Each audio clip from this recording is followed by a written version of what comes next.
Welcome to Stillwater Chronicles. Tonight, we settle into a story about a room where the numbers never stop calling.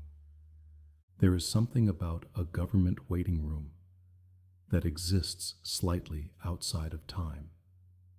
The fluorescent hum above you. That flat, patient sound that doesn't quite reach the ears as noise, but settles instead somewhere behind the eyes. The plastic chairs, bolted to the floor in long rows. Their surfaces, the color of old cream. The posters on the walls with their faded font, advising you of things you should already know. And the numbers, always the numbers, climbing slowly on a screen above the service counter, calling people forward, one at a time, in a voice that was designed to be heard and nothing more. Lena had been in rooms like this before. She arrived at 4:45 in the afternoon, 15 minutes before closing. She had cut it close. She knew that. But her appointment was confirmed. The reference number printed neatly at the top of the letter she carried in her bag. A routine matter. A residency form. The kind of thing that required a signature and a stamp, and perhaps 10 minutes of a clerk's time. She took a number from the dispenser by the door. It printed with a small, clean click. Number 73. The screen above the counter read, "Now serving 61. 12 people ahead of her." She found a seat near the middle of the room and sat down. The chair was harder than it looked, which was saying something because it looked quite hard. She set her bag on her lap, folded her hands over it, and looked around. The room was not empty, but it was nearly so. A man in a dark coat sat 2 rows ahead of her, his head bowed slightly, reading something on his phone. Near the far wall, an older woman with a canvas shopping bag at her feet stared at the middle distance with the particular patience of someone who has waited many times before and has stopped expecting it to be quick. A younger man near the door was scrolling, thumb moving in the mechanical rhythm of someone who's not reading anything, just moving. The screen clicked forward, now serving 62. The fluorescent light above Lena buzzed softly, once, then settled. She exhaled and looked at her number again. 73. She tucked it into the front pocket of her bag and checked her phone. 4:48. 12 minutes until closing. 11 people to go. She told herself it would be fine. At 4:55, she noticed the clerks beginning to gather their things. There were 3 of them behind the counter. 2 women and a man, all in the same pale blue shirt that seemed to belong to no particular decade. They moved with the quiet efficiency of people performing a ritual they have repeated without variation for years. Computer screens were dimmed. A desk lamp was switched off. The man said something to the taller of the 2 women, and she smiled briefly and pulled her cardigan from the back of her chair. The screen read, "Now serving 67. Lena watched a woman in a yellow jacket approach the counter, exchange a few words with one of the clerks, receive a paper, and leave. The door at the far end of the room swung shut behind her with a heavy sound. The sound of seals and thresholds, of something designed to keep weather out. Now serving 68. Lena looked toward the door. The man who had been scrolling near the entrance was gone. He must have left while she wasn't watching. The older woman with the shopping bag was still there. The man in the dark coat was still there. 4:58. The taller clerk put on her coat. The other two had already moved toward a door behind the counter, a staff-only door with a small square window set into it. The tall clerk paused at the counter, looked briefly at the screen. Now, serving 69. And then she, too, walked through the door. It swung shut. A lock clicked. Lena stood. She looked at the counter. Empty. She looked at the staff door. Still. She looked at the older woman, who had not moved, who still stared at the middle distance with her canvas bag at her feet and her hands folded in her lap. She looked at the exit. She walked to it. The door was a heavy fire door, the kind with a push bar across the middle. She pressed it. Nothing. She pressed again, harder. The bar moved slightly under her weight, but the door did not open. It held with a deep, solid resistance, the kind that said, "This is locked, and it is meant to be." She tried the handle. Locked. She looked around for another door. There was one on the far side, near a rack of forms and leaflets. She walked to it. Also locked. Also solid. She pressed her face to the narrow strip of reinforced glass set into its frame and looked out at a corridor. Empty, lit, entirely normal, that she could not reach. She pulled out her phone and started to dial, then stopped. Behind her, the screen clicked, now serving 70. She turned slowly. The counter was still empty. The chairs where the man in the dark coat had been sitting were also empty now. She hadn't heard him leave, hadn't heard the door, but he was gone. The older woman remained, her hands still folded, her shopping bag still at her feet, her gaze still fixed on nothing in particular. Lena walked back to the counter. "Hello?" Her voice came out smaller than she intended. It dropped flat in the fluorescent air and was absorbed. No answer. Nothing moved behind the staff door. She tried calling the building's main number from the letter in her bag. The phone rang 4 times and went to a recorded message in 2 languages, listing the office hours. Office hours which had, as of 2 minutes ago, technically ended. She ended the call and stood at the counter and looked at the screen. Now, serving 71. Lena stared at it. There was no one at the counter to serve anyone. There was no staff behind the glass. The room contained, as far as she could tell, herself and one unmoving older woman, and a buzzing light and a screen that was apparently still working through its queue. She held her ticket. Number 73. 2 to go. She sat back down. This was the rational thing to do. Sitting down was rational. Standing at an empty counter achieving nothing was not. Someone would come back. A security guard, perhaps. The building would not simply lock its occupants inside without a system for dealing with that. There was always a system. She breathed slowly and looked at the older woman 2 rows ahead. The woman had not acknowledged her, had not turned at the sound of Lena's voice, had not reacted to the testing of the doors, had not moved at all since Lena had first sat down.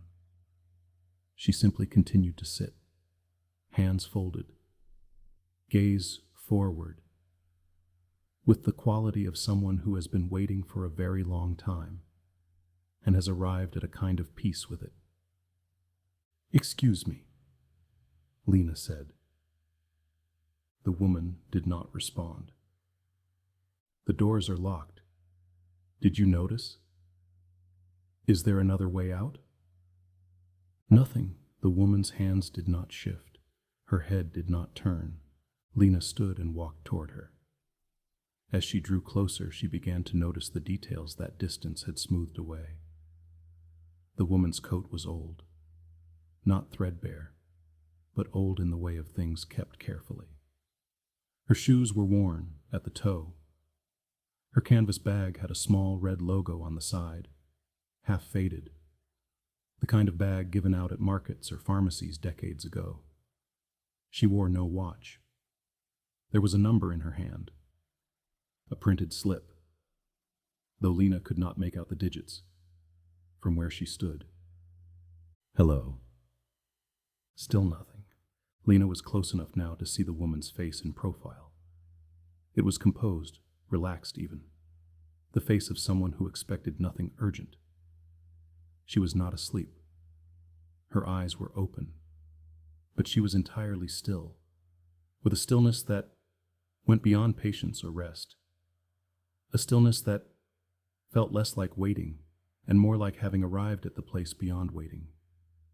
The screen clicked. Now serving 72. Lena looked at it, then back at the woman. Slowly, she reached out and looked at the number in the woman's hand.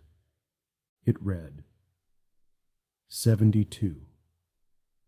She stepped back. The fluorescent light above the counter buzzed once, a sound like something clearing its throat. The room was very still. Outside the locked glass door, the corridor sat in its mild institutional light, indifferent. The clock on the wall read 5:06. Beyond the window, a high narrow strip running along the top of the far wall.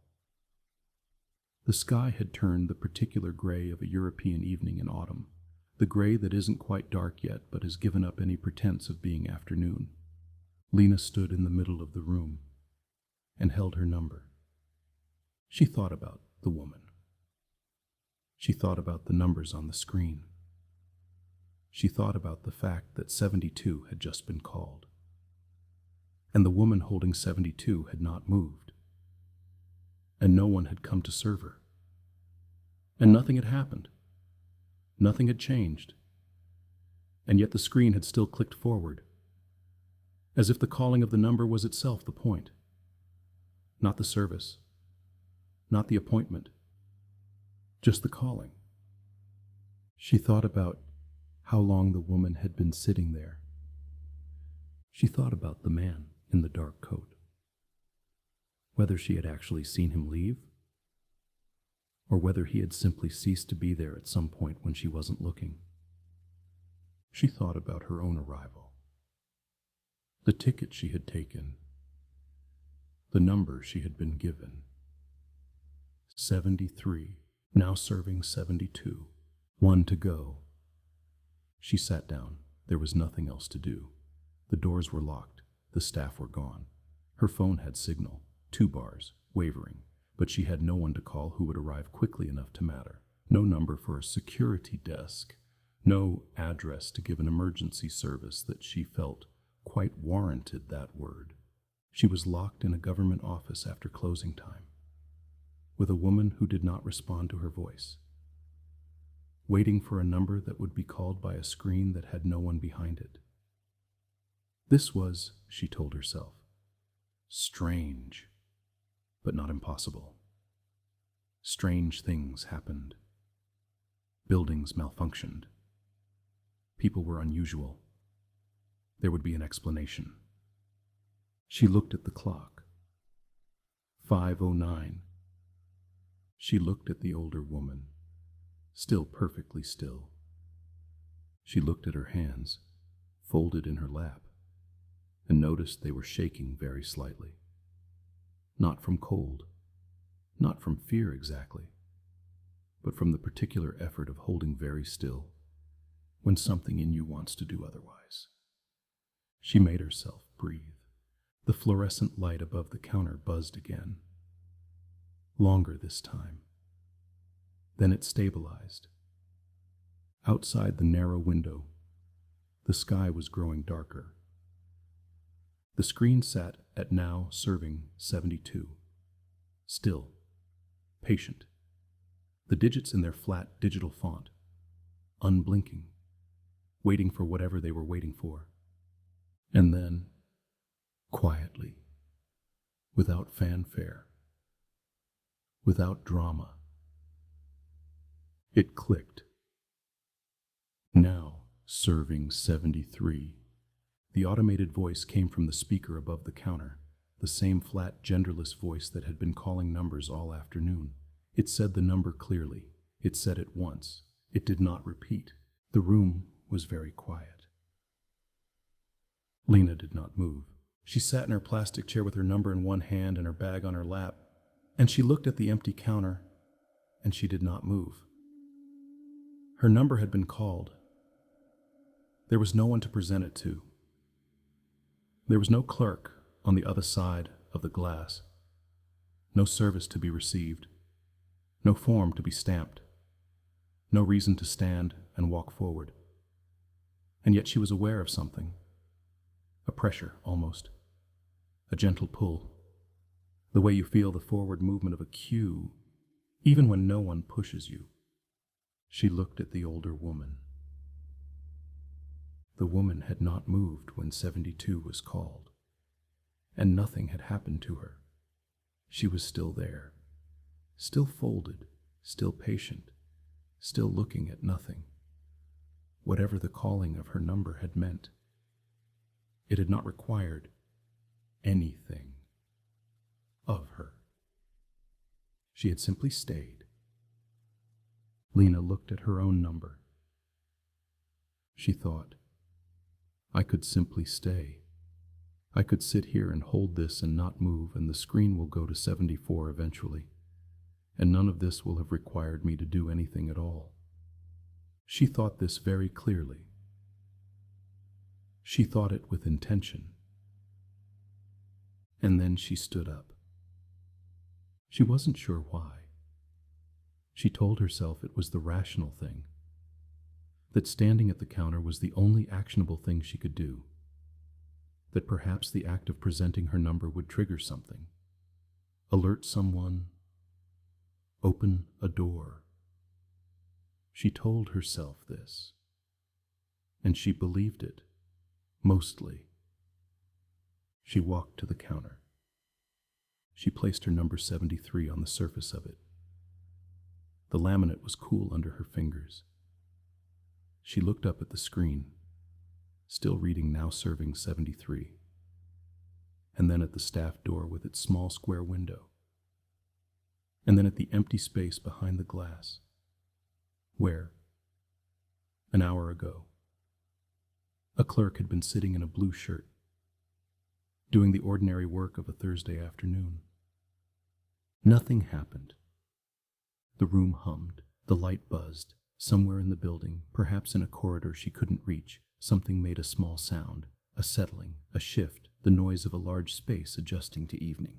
And then, softly, so softly that for a moment she wasn't sure she had heard it, the lock on the staff door clicked. Just that. Just the sound of a mechanism releasing. Lena stood at the counter and looked at the door, and did not reach for the handle. She stood there for a long time. Long enough that the sky through the narrow high window had moved from gray to the blue-gray of actual evening. Long enough that the clock reached 5:31. Long enough that the fluorescent light above her cycled through one more brief flicker and held. The staff door stood slightly ajar, just slightly, a dark line along its edge where it had disengaged from the frame. The older woman had not moved. The screen still read, now serving 73. Lena picked her number up from the counter. She held it. She looked around the room one more time. The beige walls, the bolted chairs, the rack of leaflets no one had touched. The clock, the screen, the woman.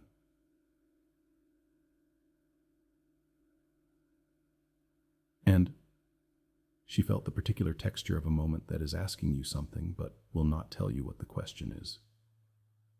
She put her number in her pocket.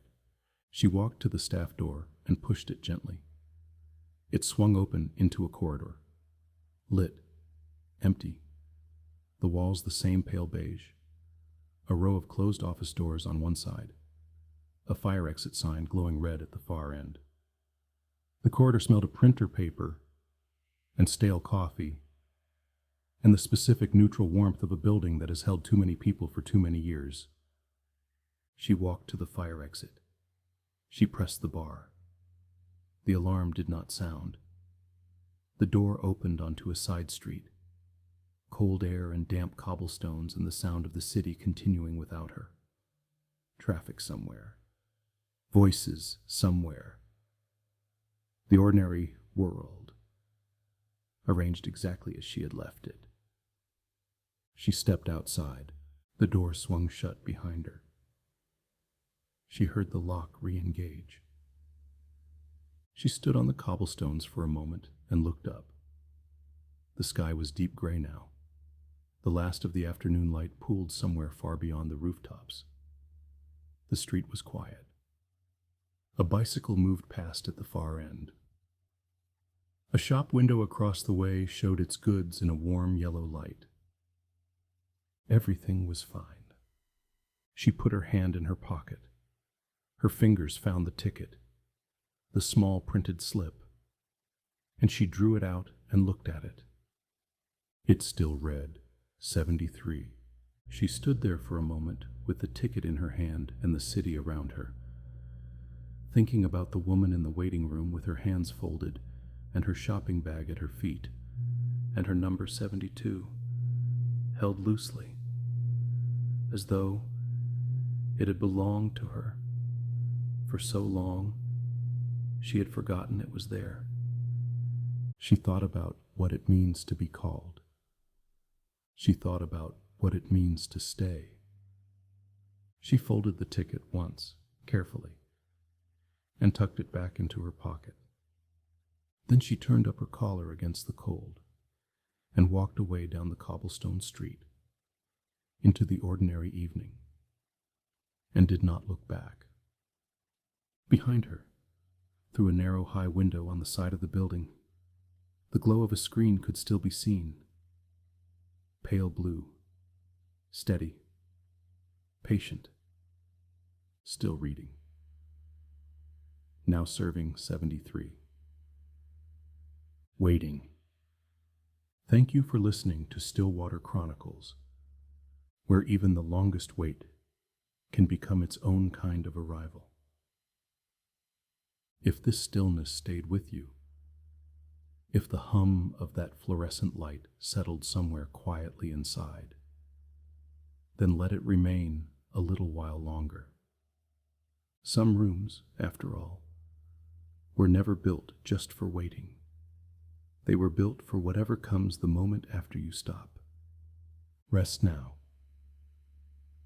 The number will be called when it's ready.